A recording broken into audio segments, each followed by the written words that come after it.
تو آپ کس لیے دیکھنا چاہتے؟ اگر آپ نے سب کچھ قرآن ہی سے دیکھنا ہے تو میں آج آخری مجلس میں سوال رکھ رہا ہوں آپ کے سامنے، یہ جو آپ نے نبی کے بعد طریقہ خلافت کا لیا، یہ قرآن میں کہاں لکھا ہے؟ بات ختم کرنے لگا ہوں جی، جھگڑے آسان کرنے لگا ہوں، لڑائیاں ختم کرنے لگا ہوں، شیعہ سنی کو ایک دوسرے کے قریب کرنے لگا ہوں۔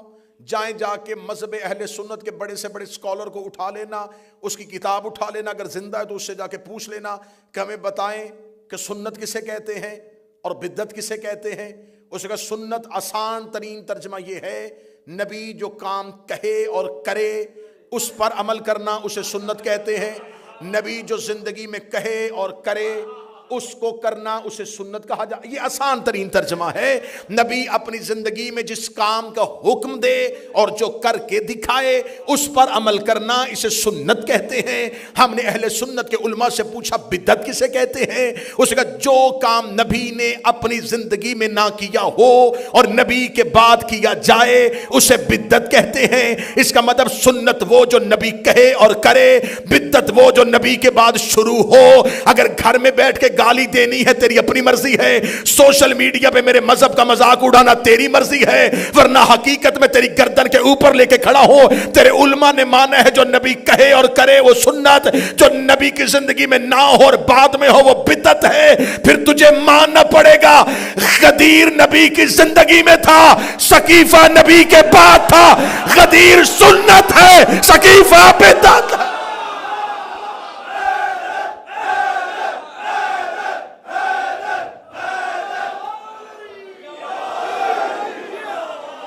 غدیر نبی کی زندگی میں تھا۔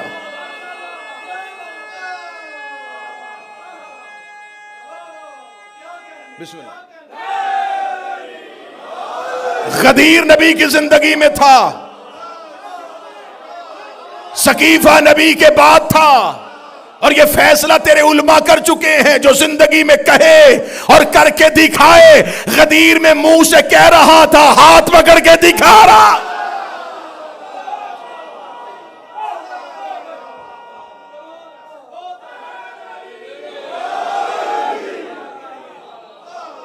اس کا مطلب ہے کہ نبی نے غدیر کہی بھی تھی، دکھائی بھی تھی۔ قبلہ دراوی صاحب آپ سے دعا لے کے میں بہت بڑا ٹائٹل آج حسینیہ بریڈ فورڈ میں مسلمانوں سے چھیننے لگا ہوں۔ 1400 سال کے بعد ہم چھیننے لگے، ہم اہل سنت ہیں، ہم اہل سنت، ہم شیعان علی، ہم اہل سنت ہیں۔ نبی نے کہا انی تارک فیکم الثقلین کتاب اللہ و اطرتی، میری حدیث ہے، میں دو چیزیں چھوڑ کے جا رہا ہوں، نہ قرآن چھوڑنا نہ اہل بیت چھوڑنا۔ ہم نے نبی کے بعد کٹ گئے، مر گئے، اکیلے ہو گئے، تھوڑے ہو گئے، زندانوں میں پھینکے گئے، سولیوں پہ لٹکائے گئے۔ نہ ہم نے قرآن چھوڑا نہ ہم نے اہل بیت چھوڑی، بندے چپ ہو گئے۔ ہم ہی اہل حدیث ہیں، اہل سنت بھی ہم ہیں، اہل حدیث بھی ہم ہیں۔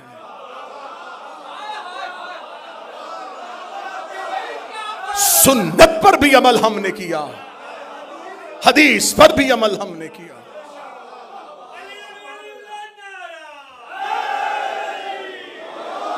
ہم نے نبی کے بعد امامت کو مانا،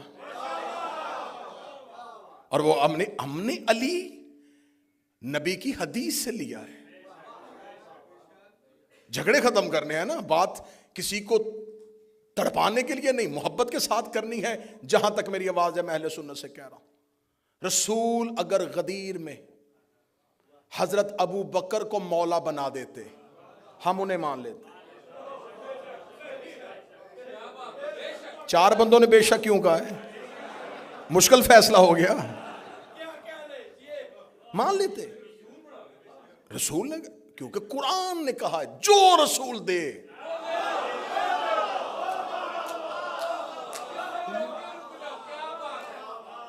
جسے روکے اسے رک جاؤ، رسول نے ہمیں علی دیا۔ جھگڑے ختم کرو، غدیر زندگی میں ہے، سقیفہ بعد میں۔ غدیر میں 1.25 لاکھ صحابی ہیں، سقیفے میں 40 یا 70 لوگ ہیں، زیادہ سے زیادہ تعداد شبلی نما نے لکھ دی 300 اور 1.25 کا پھر بھی مقابلہ نہیں۔ غدیر میں رسول نے ممبر بنایا ہے، سقیفہ میں جھگڑا ہو رہا تھا، غدیر میں نبی نے خطبہ دیا ہے، سقیفہ میں دنگا اور فساد ہو رہا تھا، غدیر میں نبی نے علی کا ہاتھ پکڑا ہے، سقیفہ میں حضرت عمر نے حضرت ابو بکر کا ہاتھ پکڑا ہے، غدیر میں رسول نے کہا تھا یہ میرا مولا ہے، سقیفہ میں حضرت عمر نے کہا تھا اسے میں خلیفہ بناتا ہوں۔ اب فیصلہ گھر جا کے کرنا، قبر کی رات بڑی اندھیری ہے اور کفن میں جیب نہیں ہوتی، قبر میں الماری نہیں ہوتی، اندھیری رات ہے، فرشتوں کو جواب دینا ہے۔ غدیر میں خلیفہ مصطفیٰ نے بنایا ہے، سقیفہ میں خلیفہ حضرت عمر نے بنایا ہے، فیصلہ گھر جا کے کرنا، قرآن میں اطاعت نبی کی واجب ہے یا حضرت عمر کی واجب؟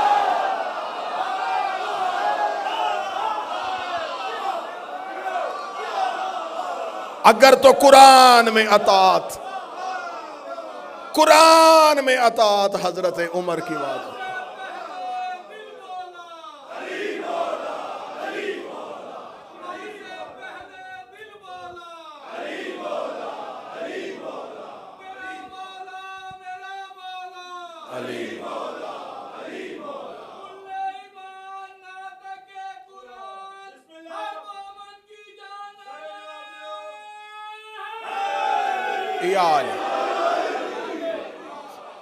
اگر تو قرآن میں اطاعت ہے حضرت عمر کی واجب، پھر ہم شیعہ پیچھے ہٹتے ہیں۔ قرآن میں اطاعت مصطفیٰ واجب ہے، قرآن میں اطاعت پیغمبر واجب ہے، اور میں پہلے دن سے پڑھ رہا ہوں آیت کہ خدا نے کہا من یطع الرسول فقط اطاع، جس نے رسول کی اطاعت کی اس نے اللہ کی اطاعت۔ غدیر زندگی میں ہے۔ اب سیدہ جب دربار میں گئیں تو شہزادی نے صرف جگیر کا فیصلہ نہیں کروایا۔ ابن ابی الحدید کہتے ہیں کہ میں نے اپنے استاد معظم سے پوچھا، چلی جو گئی تھی بی بی تو ان کو چاہیے تھا کہ وہ دے دیتے جاگیر۔ ابن ابی الحدید کہتا ہے کہ میں لکھ رہا تھا اور میرے استاد نے کہا قلم رکھ، اگلی بات سن اور لکھنا نہ۔ اگر وہ جاگیر دیتے زہرا واپس نہ جاتی، زہرا اگلا مطالبہ شوہر کی خلافت کا کر دیتی۔ سیدہ فوراً اگلا مطالبہ۔ تو یہ سوال فدق کا نہیں جھٹلایا جا رہا، یہ خلافت علی سے بچنے کی کوشش کی جا رہی ہے۔ انہوں نے خلافت امیر المومنین سے بچنے کی کوشش کی، لیکن بہت برے طریقے سے خود بھی پھنس گئے اور ماننے والوں کو بھی پھنسا گئے۔ ہم نے نبی کے بعد امامت کو مانا، ایسے ہی ہے، امام کو منبر تخت ملے یا نہ ملے، امام ہی ہوتا۔ یوسف قید خانے میں بھی نبی تھے، موسیٰ جنگلوں میں پیغمبر تھا اور فرعون تخت پہ بیٹھ کے بھی لعنتی تھا۔ اس کا مطلب ہے کہ لعنتی تخت پر بھی بیٹھ جائے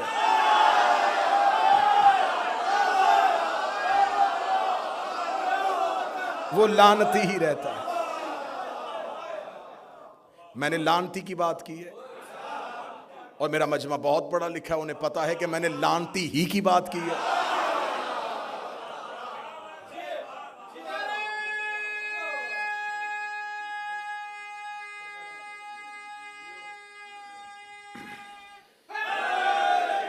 اب اگر فرعون کو بادشاہت مل گئی ہے تو پھر کیا کریں؟ اسے مان لیں؟ نہیں، کوئی مسئلہ نہیں۔ موسیٰ اگر سفروں میں ہے، جنگلوں میں ہے، نبی ہے۔ یوسف قید خانے میں نبی ہے۔ یہ اللہ کے عہدوں کو زمینی عہدوں کی ضرورت نہیں ہوتی، زمین والوں کو ضرورت ہے کہ وہ جس کو اللہ نے عہدہ دیا ہے اسے عزت دیں، اسے زمین میں اقتدار دیں، اسے زمین میں حکومت دیں۔ یہ زمین والوں کا حق ہے، ان کو کوئی پرواہ نہیں ہے کہ ان کو یہ تخت دیں گے تو وہ امام ہوں گے.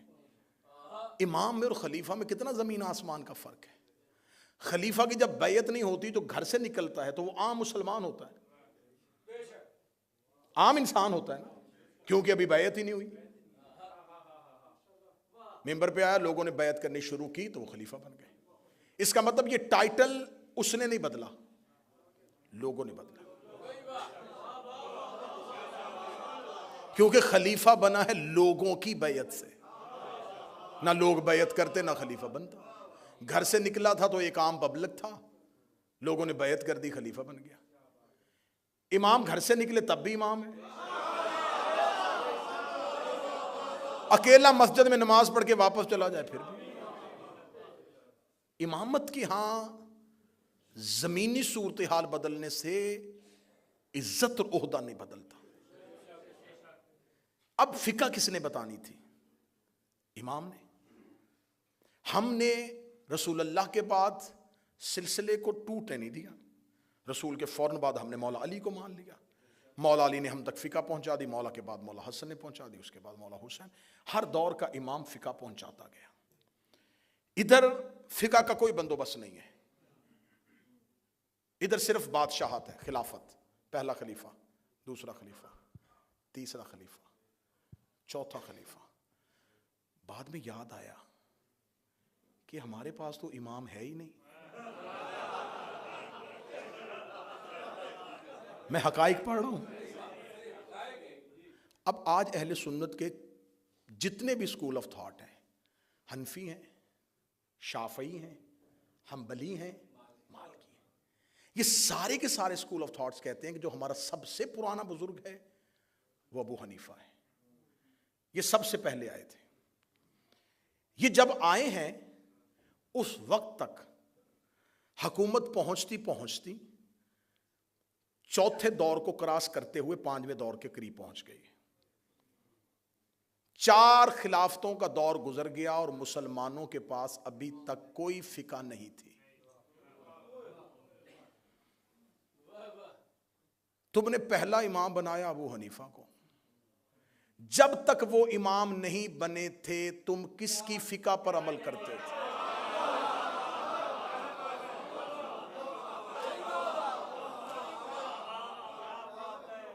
امام ہی کوئی نہیں تھا, کیونکہ پہلے امام تو وہی ہیں. جب وہ نہیں تھے کس کی فقہ تھی؟ اگر کسی کی فقہ تھی تو پھر لے کے آئے کہ اس کے نام سے وہ فقہ ہو.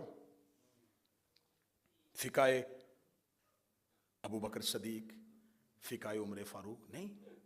خلافت ابو بکر, خلافت عمر, خلافت عثمان, خلافت معاویہ. خلافتیں ہیں, امامت نہیں.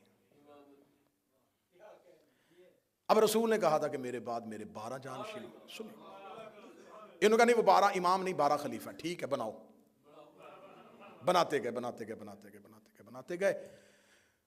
پہلی 3 خلافتوں کا دور, مولا علی کا دور, حاکم شام آ گیا, مروان آ گیا, مروان کے 4 بیٹے آ گئے, اب عباسی بادشاہ آ گئے. چلتے چلتے چلتے چلتے یہ خلافتیں آتی آتی آتی آتی آتی آتی پھیلتی چلی گئی. رسول نے کہا تھا کہ 12 پہ تعداد رک جائے گی. ہم نے پہلے کے بعد دوسرا, دوسرے کے بعد تیسرا, تیسرے کے بعد چوتھا, چوتھے کے بعد ہم 11 تک پہنچے. 12واں غیبت میں چلا گیا. ہم نے اس کا انتظار کرنا شروع کر دیا. ہم انتظار کر رہے ہیں اور آج تک کر رہے ہیں اور کرتے رہیں گے جب تک وہ ظہور نہیں فرمائیں گے. آپ نے امامت والی لائن نہیں اڈاپٹ کی, آپ نے کہا ہم خلافت والی لائن پہ چلیں گے. اب چلتے گئے مختلف بادشاہوں کو خلیفہ بناتے بناتے بناتے بناتے آخر تک آپ پہنچ گئے. آپ کے ذہن میں اب کیا کریں؟ اب آپ نے اتنا ڈھیٹ پن کا مظاہرہ کیا کہ آپ کے پاس اب اپنا امام تو تھا کوئی نہیں. آپ نے بھی کہنا شروع کر دیا امام مہدی.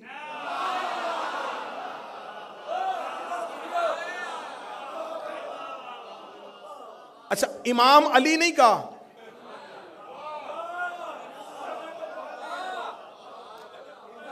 پہلی کا چاند باریک ہوتا ہے, کسی کو نظر آتا ہے کسی کو نہیں آتا, لیکن جب 14ویں کا آئے نا, علی امامت کا پہلی کا چاند ہے, میرا مہدی 14ویں کا چاند ہے. امام علی نہیں کہا. اچھا یہ تمام جگہوں پہ جان بوجھ کے مولا علی کو امام نہیں کہا، حضرت علی امام لفظ آیا ہی نہیں. جب دیکھا نا کہ ادھر خلافت میں یزید آ گیا ہے، امام حسین کہو حضرت حسین. مرضی میں تھوڑے تھوڑے امام کیوں؟ مولا علی کو امام کہا نہیں، جب دیکھا ادھر خلافت میں یزید آ گیا ساتھ ہی نکل کے نہیں امام حسین. اب کہو نا خلیفہ یزید.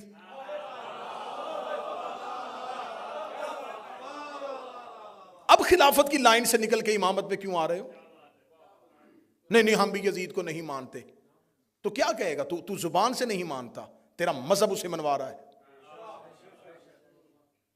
اب یزید خلافت میں ایک ایسا بدنما دبا تھا جسے آج بھی مسلمان اپنے کھاتے میں لے ہی نہیں رہے. یہی وجہ ہے کہ پورا سال چھوڑ کے جو ہی محرم آتا ہے ساتھ ہی کہتے ہیں ہم بھی امام حسین کو مانتے ہیں. ہم سبیل لگاتے ہیں، ہم حلیم کی دیگ دیتے ہیں، ہم 8 محرم کو نیاز بانٹتے ہیں.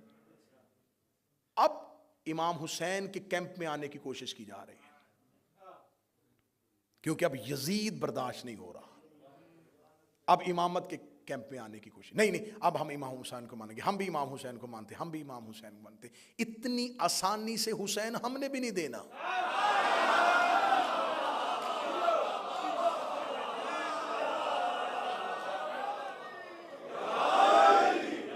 اتنی آسانی سے ہم آپ کو حسین نہیں دیں گے. ہم نے کوئی حسین آسانی سے لیے؟ ہم آسانی سے حسین نہیں دیں گے کہ آپ آج اور آگے ہم یہ حسین کو مانتے. اب آپ نے حسین کو نہیں. حسین ایک نظام کا نمائندہ ہے، یزید بھی ایک نظام کا نمائندہ ہے. حسین اپنی مرضی سے امام نہیں بنے، اسی نظام کے تحت امام بنے. سطر اگلی بڑی مشکل ہے، کم کلیجوں سے نیچے اترے گی. یزید بھی مرضی سے خلیفہ نہیں بنا،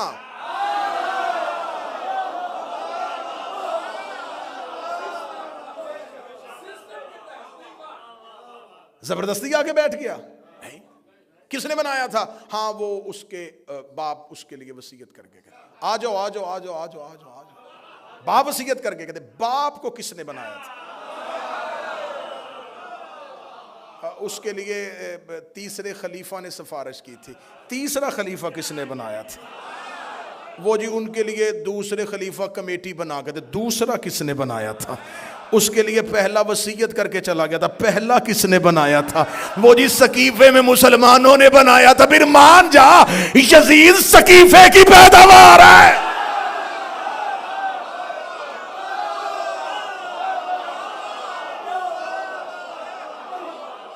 اب آؤ ادھر آؤ، امامت کی طرف آؤ. تم نے حسین کو کیوں مانا؟ اس لیے کہ حسن نے کہا تھا کہ میرا بھائی امام ہے. حسن کو کیوں مانا؟ اس لیے کہ علی نے کہا تھا میرا بیٹا امام ہے. علی کو کیوں مانا؟ اس لیے کہ نبی نے غدیر میں کہا تھا علی امام.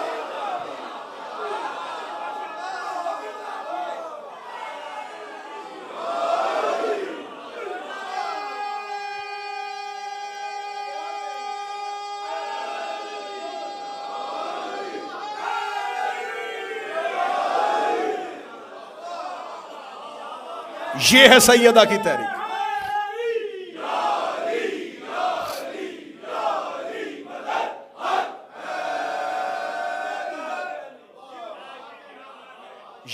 یہ ہے سیدہ کی تحریک. سقیفہ کی سازش کو بے نقاب کیا. یقین کرو اگر سیدہ یوں کھل کے سامنے نہ آتی، آج تک سقیفہ کی خلافت جنگ جمل اور جنگ صفین کی طرح اجتہادی مسئلہ بن جاتی. اجتہادی مسئلہ بن جاتی. ہاں بس ٹھیک ہے اجتہاد ہو گیا تھا. نہیں، سیدہ مخالفت میں آ گئی. سب سے پہلی مخالفت نبی کی بیٹی نے کی. ہمیں کہتے انہیں مان جو کیسے ماننے؟ زہرا نے مخالفت کی ہے.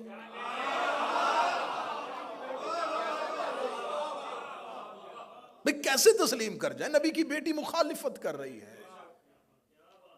وہ وصیت کر کے جا رہی ہے.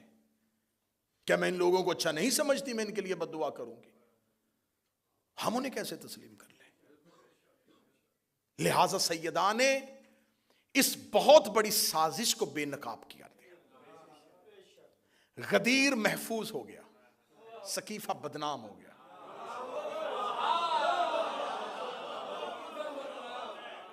بدنام کر دیا نبی کی بیٹی نے اپنی تحریک کے ساتھ.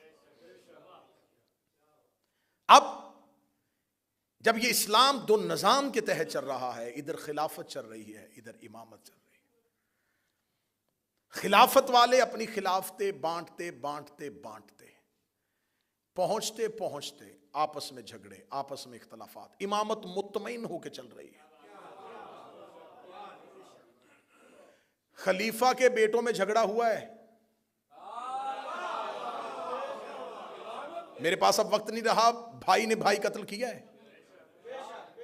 بیٹے نے باپ کی آنکھوں میں آگ کی سلائیاں دی ہیں. جاؤ جا کے پڑھو عباسی اور اموی بادشاہوں کی اولادوں کا کردار, وہ کیا کیا کرتے رہے. وہاں حکومتوں کی لڑائی اور جھگڑے ہوئے. امام کے جانے کے بعد کسی امام کے 11 بیٹے, 13 بیٹے, 9 بیٹے, 8 بیٹے, کوئی جھگڑا نہیں. انہیں پتا تھا امام ہم نے نہیں بنانا, اللہ طے کرے گا اور جو ہوگا وہ اگلا امام. خلافت کے گھر جھگڑا رہا, امامت کے گھر جھگڑا نہیں.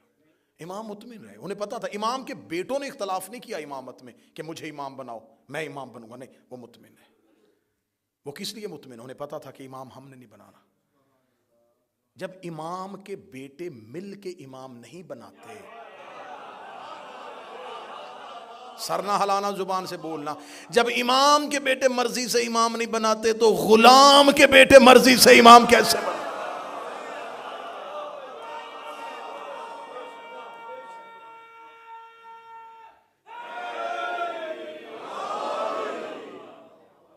یزید سقیفہ کی تحریک کا ایک مرکزی کردار ہے. سقیفہ کا تراشا ہوا مجسمہ یزید ہے, اور غدیر نے جسے سخنور کیا وہ حسین بنا. خلافت کی عمر اتنی تھوڑی تھی کہ خلافت کو 6 نمبر پہ آ کے یزید جیسی بیماری لگ گئی. غدیر کی عمر اتنی طویل تھی, اس پر 30 نمبر پہ آ کے حسین جیسا پھول کھل گیا. اب یزید حسین سے بیعت نہیں مانگ رہا تھا, سقیفہ پھر غدیر سے بیعت مانگ رہا.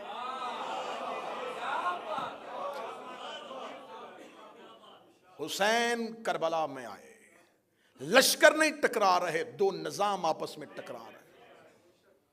غدیر نے سقیفہ کی حکومتوں کا بت ہمیشہ کے لیے توڑ دیا. امامت چلتی چلتی چلتی چلتی 12ویں پہ آ کے رک گئی, اور خلافت اپنی ہی گلیوں میں کہیں گم ہو گئی. 53 اسلامی ملک ہیں, کسی کو نہیں پتا کہ اولی الامر کون ہے. آتی اللہ و آتی رسول و اولی الامر منکم, اطاعت کرو اللہ کی اور اس کے رسول کی اور اولی الامر کی. اولی الامر کون؟ وقت کا بادشاہ.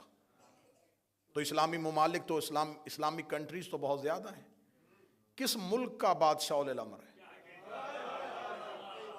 حضرت محمد بن سلمان اولی الامر ہیں, یا حضرت شہباز شریف اولی الامر ہیں؟ کون اولی الامر ہے؟ آپ کے تو اولی الامر بہت زیادہ ہو گئے, ہم تو اطمینان سے بیٹھے.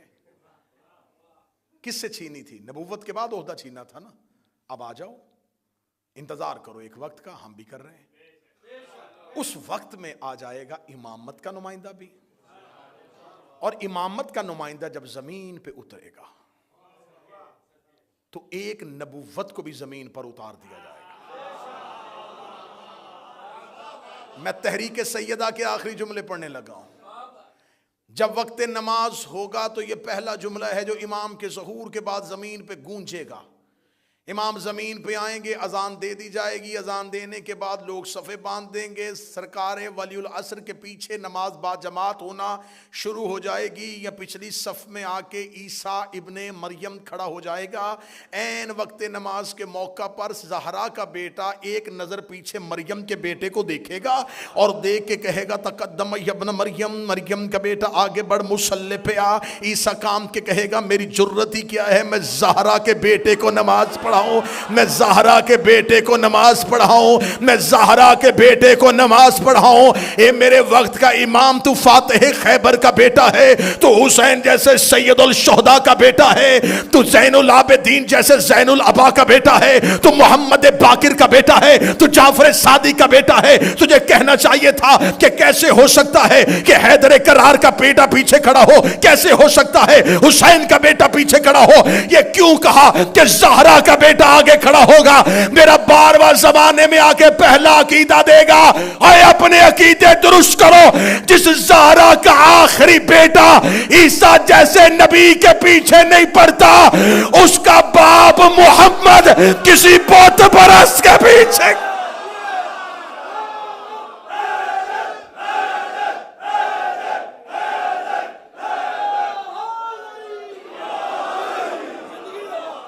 انتقام میں حجت شروع ہوگا زہرا کے دشمنوں سے۔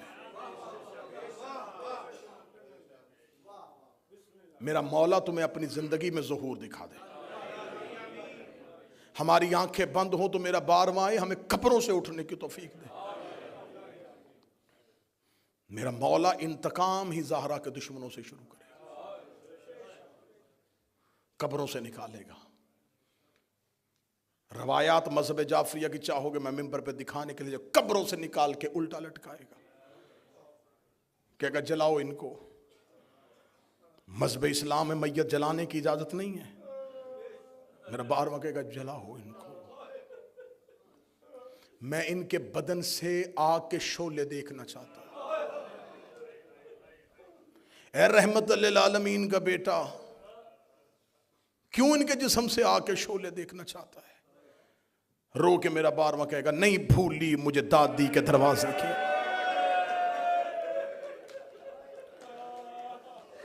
جلتے ہوئے شعلوں میں روتی رہی ہے زہرا، جلتے ہوئے شعلوں میں روئی ہے مصطفیٰ کی بیٹی۔ جن بچوں نے یہ محنت کی ہے، میں مصائب کے آغاز میں ان کے لیے دعا کروں۔ اللہ ایان عباس کو، ناصر کو اور جتنے بھی بیمار ہیں شفا دے۔ اللہ فروغ عزا کو، اللہ اس بارگاہ کے منتظمین کو، ان کے عہدے داران کو، ان کی خدمت گزاروں کو۔ حسین کی ماں کسی کا محتاج نہ بنے۔ فرانس سے آئے ہوئے میرے محترم بابا انوار شاہ جی تشریف فرمائے ہیں، سیدہ ہمیشہ انہیں اپنے گھر کی نوکری نصیب فرمائے۔ جلتے ہوئے شعلوں میں مارا ہے نبی کی بیٹی۔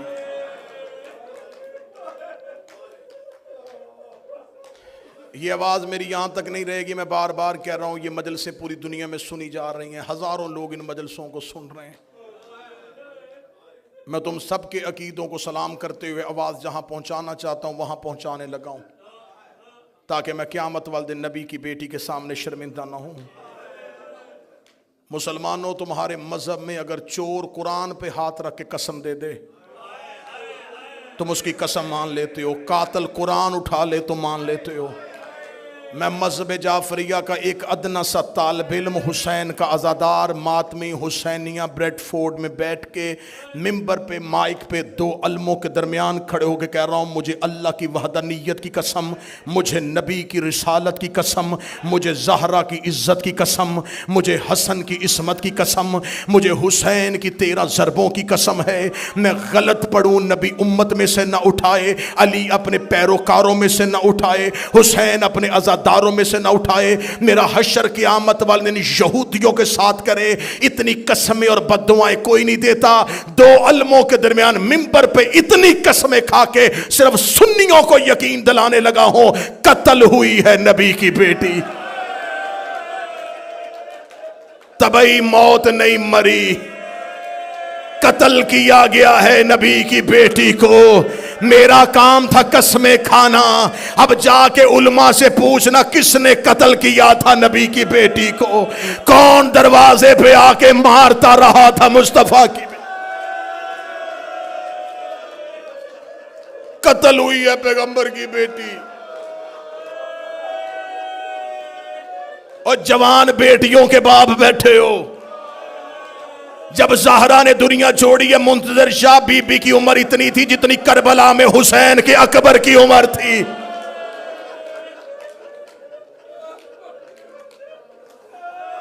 جس کی چھوٹی اولاد ہے مجھے بول کے گواہی دینا، اولاد چھوٹی ہو، اللہ ہر ایک کے ماں باپ سلامت رکھے، اللہ حسیب تیرے باپ کے درجات بلند فرمائے۔ میں ممبر پہ دعائیں دیتا ہوا جملے پڑھتا جا رہا۔ ماں باپ کا سایہ اولاد پہ اللہ سلامت رکھے۔ اولاد چھوٹی ہو نا، باپ مر جائے، ماں بچے پال لیتی ہے۔ اللہ نہ کرے کوئی اولاد چھوٹی ہو اور ماں مر جائے، پھر باپ سے بچے پالے نہیں جاتے۔ اولاد چھوٹی ہو اور ماں بیمار ہو نا، کوئی پوچھنے کے لیے آئے تو رو رو کے کہتی ہے مجھے زندگی سے محبت نہیں ہے، لیکن دعا کرو اللہ مجھے صحت دے دے، میرے بچے بڑے چھوٹے ہیں۔ بچے چھوٹے ہوں تو ماں کو موت سے ڈر لگتا ہے، ماں رو رو کے کہتی ہے میں نہ مروں، میری بیٹیاں بڑی چھوٹی ہیں، میرے مرنے کے بعد میرے بچے رل جائیں گے۔ ہر ماں کی حسرت ہوتی ہے میں بیٹوں کے چہرے دیکھوں، میں بیٹیاں عزت کے ساتھ گھر بھیجوں۔ پردے میں میری بہنیں بیٹیوں کے لیے دعا کر رہا ہوں، اللہ تمہیں اولاد کے سر پہ سلامت رکھے۔ ماں کینسر کی مریضہ بھی ہو، اسے موت سے ڈر لگتا ہے کہ میرے بچے بڑے چھوٹے ہیں۔ زہرا کی اولاد چھوٹی تھی اور بابے کی قبر پہ آ گئی، بابا میں مرنا چاہتی ہوں، بابا اب زہرا کو موت دے دے، بابا انہوں نے مجھے بڑا ستایا۔ منہ سے موت مانگی ہے نبی کی بیٹی۔ آج ہم سے کہتے ہو ان کی عزت کریں، خدا نے جتنے عدد خلق کیے اتنی دفعہ ان پہ لعنت۔ رلایا ہے انہوں نے نبی کی بیٹی کو۔ کل میں نے پڑھ دیا زخم محمد کی بیٹی کے، تمہاری طاقت جواب دے گئی تھی، میں پڑھ ہی نہیں سکا۔ میں دیکھ رہا تھا کل پڑھتے ہوئے مجمع سے لوگ بے ساختہ ہاتھ جوڑ رہے تھے۔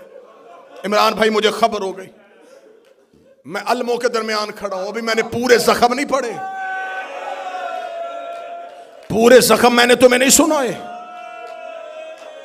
زہرا کی تدفین کے بعد علی کی آواز آئی سب گھر کو چلے جاؤ۔ حسن حسین کو گھر بھیج دیا، علی اکیلے بیٹھے رہے۔ عبداللہ ابن مسعود کہتا ہے میں تھوڑی دیر کے بعد جنت البقیع میں پہنچا تو علی جیسا امام ایڑیاں رگڑ کے رو رہا تھا۔ عبداللہ ابن مسعود کہتا میں نے پہلی بار علی کو بچوں کی طرح روتے دیکھا، میں نے علی کے پاؤں تھامے، میں نے رو کے کہا یا علی ایسے کیوں رو رہے ہیں؟ رو کے دے عبداللہ میرے گلے میں باہیں ڈال، مجھ سے مدینے میں کوئی درد نہیں سن رہا، میں بیٹوں کے سامنے رو نہیں سکتا، میں بچیوں کے سامنے رو نہیں سکتا۔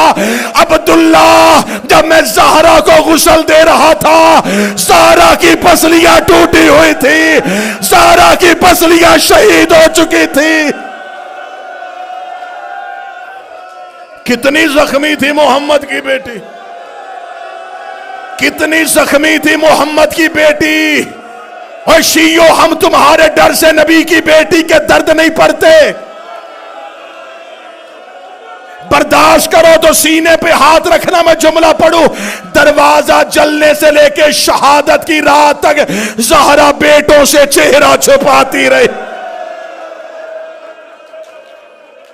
رو رو کے کہتی رہی ہے میرا چہرہ نہ دیکھنا۔ ایک دن آکے حسن نے کہا تھا اماں چہرہ کیوں چھپاتی ہیں؟ رو کے کہا جب میں مر جاؤں میرے کفن کے بند کھول لینا۔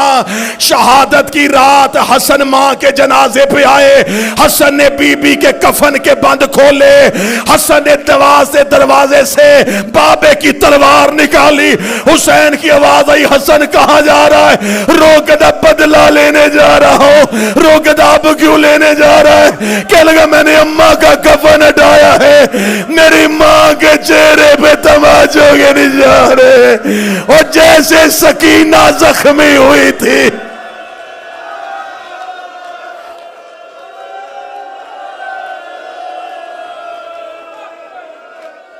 اجرک من اللہ، اجرک من اللہ، اجرک من اللہ۔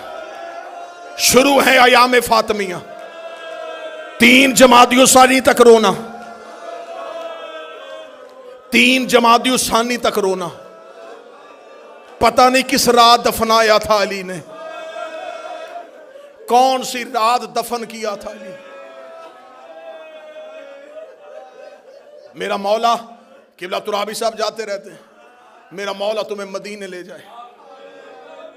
آج بھی جنت البقیع میں زہرا کی قبر کی علامت گنبد نہیں پتھر ہے، پتھر علامت ہے۔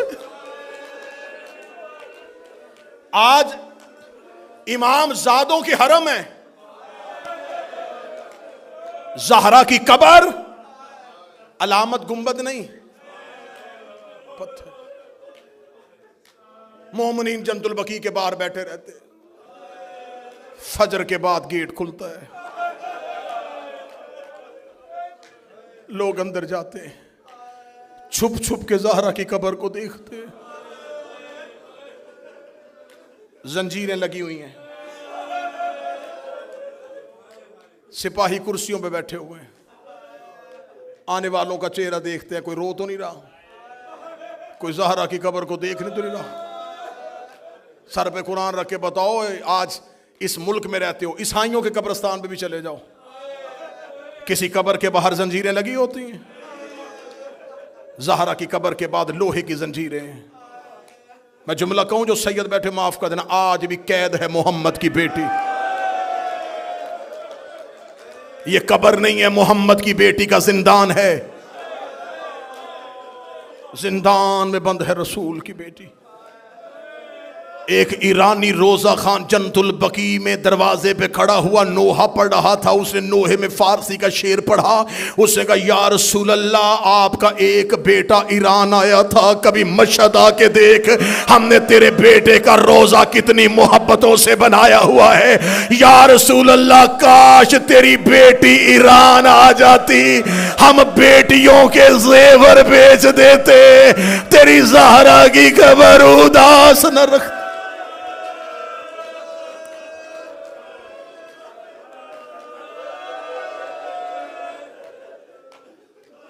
آج بھی جنت البقیع میں اداسی ہے۔ محسن نقوی شہید نے کہا تھا اے خاک مدینہ تیرے ذروں میں ابھی تک ہم بنت پیغمبر کی لحد ڈھونڈ رہے ہیں۔ آدھی رات کو چھپا کے آ گئے علی بطول کو۔ کل میں نے پڑھ دیے تھے زہرا کے جتنے زخم تم برداشت کر سکتے تھے، آج سیدہ کا اٹھتا ہوا جنازہ سننا۔ دروازہ جل چکا تھا، میں نے وعدہ کیا تھا میں بی بی کے پورے درد پڑھوں گا۔ ہم تمہیں ممبر سے بتاتے ہیں کہ صرف دروازہ جلا۔ الموب کی ضمانت، میرے لفظوں پہ یقین کر لینا، صرف دروازہ نہیں جلایا، انہوں نے خانہ نبوت کی چھت توڑی، انہوں نے نبی کے گھر کی دیواریں توڑی۔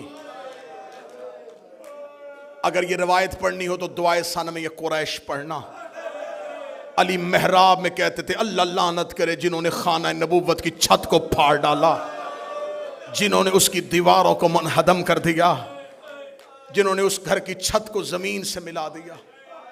صرف دروازہ نہیں جلا، دیواریں ٹوٹ گئیں، چھت گر گئی، ایک خستہ ٹوٹا اور جلا ہوا گھر جس میں ایک زخمی ماں اپنی چادر کے نیچے اپنی 2 بیٹیاں چھپا کے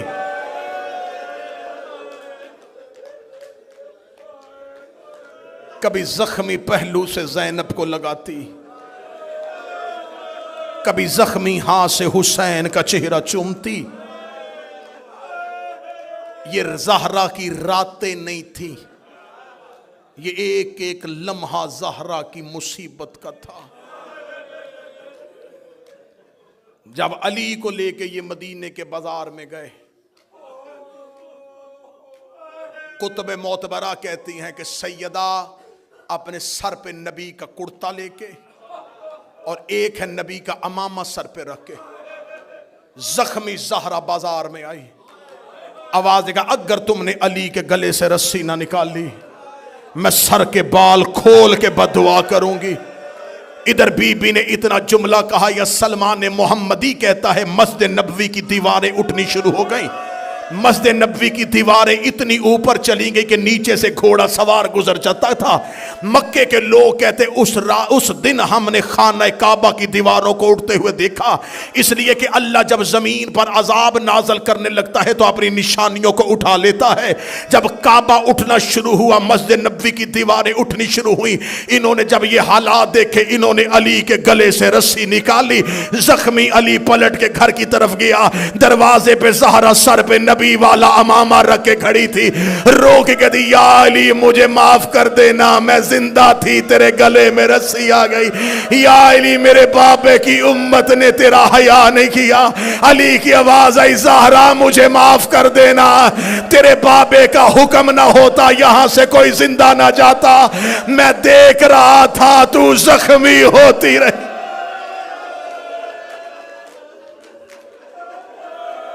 گھر میں آ گئے علی، گھر میں آ گئی زہرا۔ 30 دن تو نبی کے بعد 75 دن 90 دن ہر رات روتی رہی۔ آخری رات آ گئی، میں نے درمیان والے سارے درد چھوڑ دیے، رو کے کہتی یا علی میری کچھ وصیتیں، 17 یا ایک روایت 19 وصیتیں کی بی بی۔ یہ وصیت نہیں ہے، شیعہ قوم کے لیے ایک ایک جملہ موت ہے۔ یا علی یا علی میری پہلی وصیت میرے جنازے کا اعلان نہ کرنا۔ یا علی مجھے رات کی تاریکی میں دفنا دینا۔ یا علی یہ نام جو میں بتا رہی ہوں اگر یہ آئیں بھی انہیں بزور شمشیر روکنا، انہیں میرے جنازے پہ نہ آنے دینا۔ یا علی میرا جنازہ کھلی چارپائی پہ نہیں، یا علی میرے لیے بند تابوت بنانا۔ مدینے میں جناب زہرا کے جنازے سے پہلے تابوت نہیں اٹھتا تھا، لوگ چارپائیوں پہ جنازے اٹھاتے تھے، کھجوروں کے پتوں پہ جنازے اٹھتے تھے۔ پہلی بار بی بی نے جناب ام ایمن سے کہا تھا، شرم آتی ہے عورت کو کھلی چارپائی بھی لے جایا جائے۔ ام ایمن نے کہا رسول کی بیٹی حبش کے لوگوں کا میں نے ایک طریقہ دیکھا ہے، وہ میت کو ڈھانپتے ہیں کیسے؟ کمان کی طرح کھجوروں کی شاخیں لگاتے ہیں، اس کے اوپر کھجوروں کے پتے رکھ دیتے ہیں، یہ تابوت بنتا ہے۔ بی بی کہتی ام ایمن مجھے بنا کے دکھا۔ ام ایمن نے بنایا، فرمایا جب میں مر جاؤں نا علی کو ایسا تابوت بنا کے دینا۔ بی بی نے وصیت میں کہا یا علی میں نے ام ایمن کو بتا دیا ہے میرا جنازہ بند تابوت میں اٹھانا۔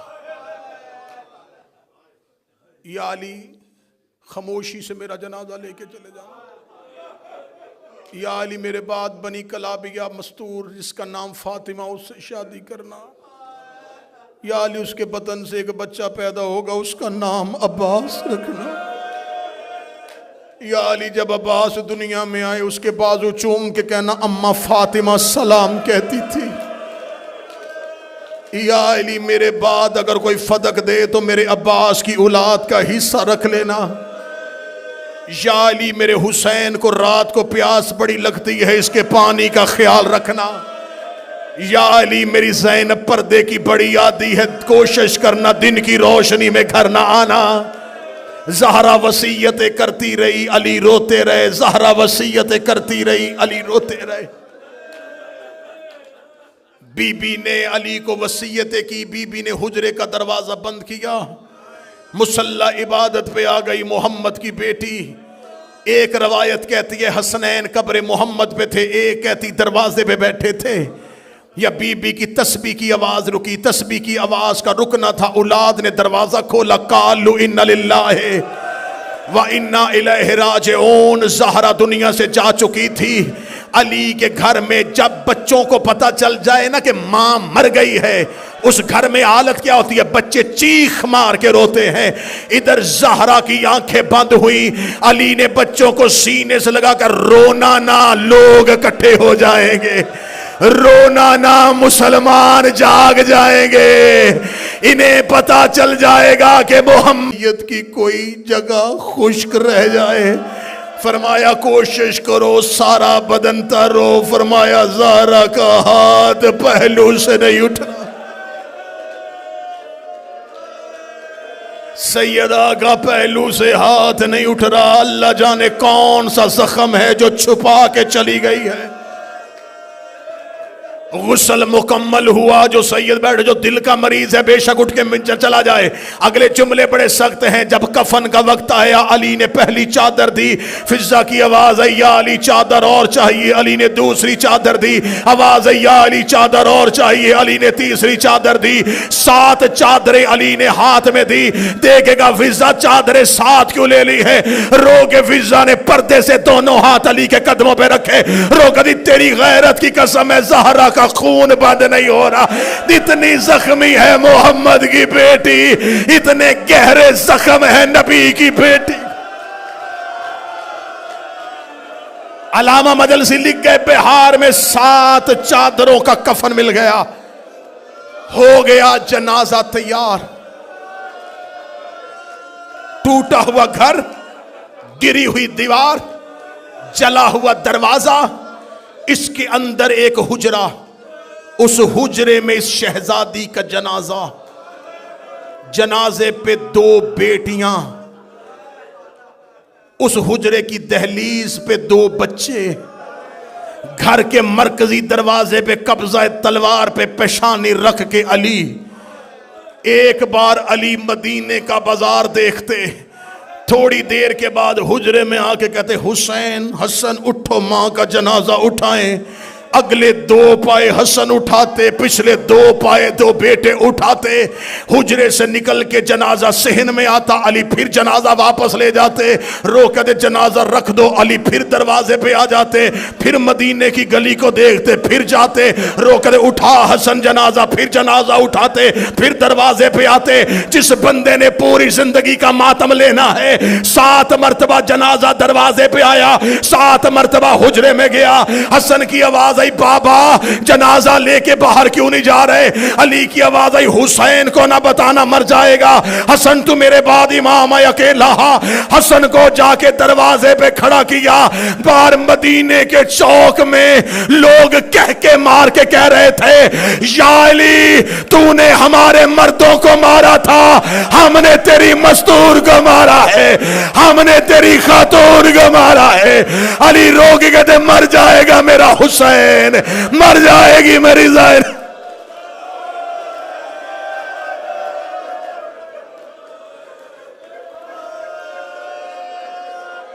زخمی جنازہ اٹھا. حسین نے بند آنکھوں سے کہا، ماں میں نے وعدہ پورا کر دیا، میں تو تیرے بلانے پہ آ گیا تھا، تو کیوں نہیں آئی؟ آواز آئی، دائیں بائیں کیوں ڈھونڈ رہا ہے؟ ماں پہلو میں سر لے کے بیٹھی ہے، اور تیرا سر میری گود میں، اور میں نے تیری مقتل ہاتھوں سے صاف کی ہے. آخری 1 منٹ ابھی مستورات میں جنازہ برآمد ہوگا. میں آخری روایت پڑھنے لگا ہوں. میں نے پہلے دن کہا تھا بڑے تھوڑے ہیں 5 دن زہرا پڑھنے کے لیے. میں نے ایک دن بھی دوسرا مصائب نہیں پڑھا. میں نے 5 دن صرف زہرا کے درد پڑھے ہیں. اور سادات و غیر سادات. 1 منٹ کی روایت ہے, 1 منٹ کی روایت ہے. یہ وہ روایت ہے جو تیری عبادت کے لیے پڑھنے لگا ہوں. علی نے دفن کر دیا زہرا کو, قبر کا نشان مٹا دیا. علی گھر واپس آ گئے. اولاد چھوٹی ہو نا, اولاد چھوٹی ہو, اللہ نہ کرے, اللہ نہ کرے ماں مر جائے. جب رشتہ دار آتے نا تو وہ چھوٹے بچوں کو ڈھونڈتے, اس ماں کا چھوٹا بچہ کون سا ہے. کبھی کوئی رشتہ دار اٹھا کے باہر لے جاتا ہے, کبھی کوئی اٹھا کے باہر لے جاتا ہے, تاکہ یہ گھر نہ جائے, ماں کا جنازہ نہ دیکھے. اس بچے کے لیے سب سے مشکل رات ہوتی ہے جب ماں کے بعد پہلی رات آتی ہے. پھر وہ ایک ایک مہمان سے پوچھتا ہے اماں کہاں ہے, میری ماں کہاں ہے, میں نے ماں کے ساتھ سونا ہے. پھر رشتہ داروں کو مصیبت پڑتی ہے کہ اب اسے کون سمجھائے گا. بچوں کو رات کو ماں یاد آ جاتی ہے. لو جن کی مائیں چلی گئی ان کے لیے منبر سے میرے ہاتھ اٹھ گئے, جن کی زندہ ہے تمہاری ماؤں کی زندگی کے لیے بھی میرے ہاتھ اٹھ گئے ہیں. علی نے زہرا کو دفنا کے علی گھر آ گئے. علی گھر آ کے نماز شب کے لیے علی نے مصلی بچھایا. علی نے مصلی بچھایا. ابھی علی تکبیر کہنے لگے, فضا کی آواز ہے یا علی ابھی نماز شروع نہ کرنا. علی کی آواز ہے فضا کیا ہوا, رو کے دی ایک اور مصیبت آ گئی ہے. علی کہتے زہرا کی موت کے بعد کون سی مصیبت ہے. رو کے کہتے یا علی وہ دیکھ دروازے پہ تیری زینب سو گئی ہے, وہ دیکھ حجرے میں تیری کلثوم ہے, وہ دیکھ ریت پہ تیرا حسن ہے. میں پورا گھر تلاش کر آئی ہوں, مجھے حسین کہیں نہیں مل رہا, زہرا کا لال کہیں نہیں مل رہا. علی نے مصلی چھوڑا, علی نے تلوار نکالی, مدینے کی گلیوں میں علی دوڑے, حسین حسین حسین. بابا ڈھونڈ رہا ہے. جب علی جنت البقیع میں پہنچے, حسین ماں کی قبر پہ منہ رکھ کے رو رو کے کہہ رہا تھا ماں واپس گھر آ جا, مجھے نیند نہیں آ رہی, میں تیرے بغیر نہیں سوتا. اماں تیرا حسین اجڑ گیا, اماں میری حویلی برباد ہو گئی, اماں میرا گھر سونا ہو گیا, اماں تیری بیٹیاں زمین پہ لیٹ گئی. ماتم حسین.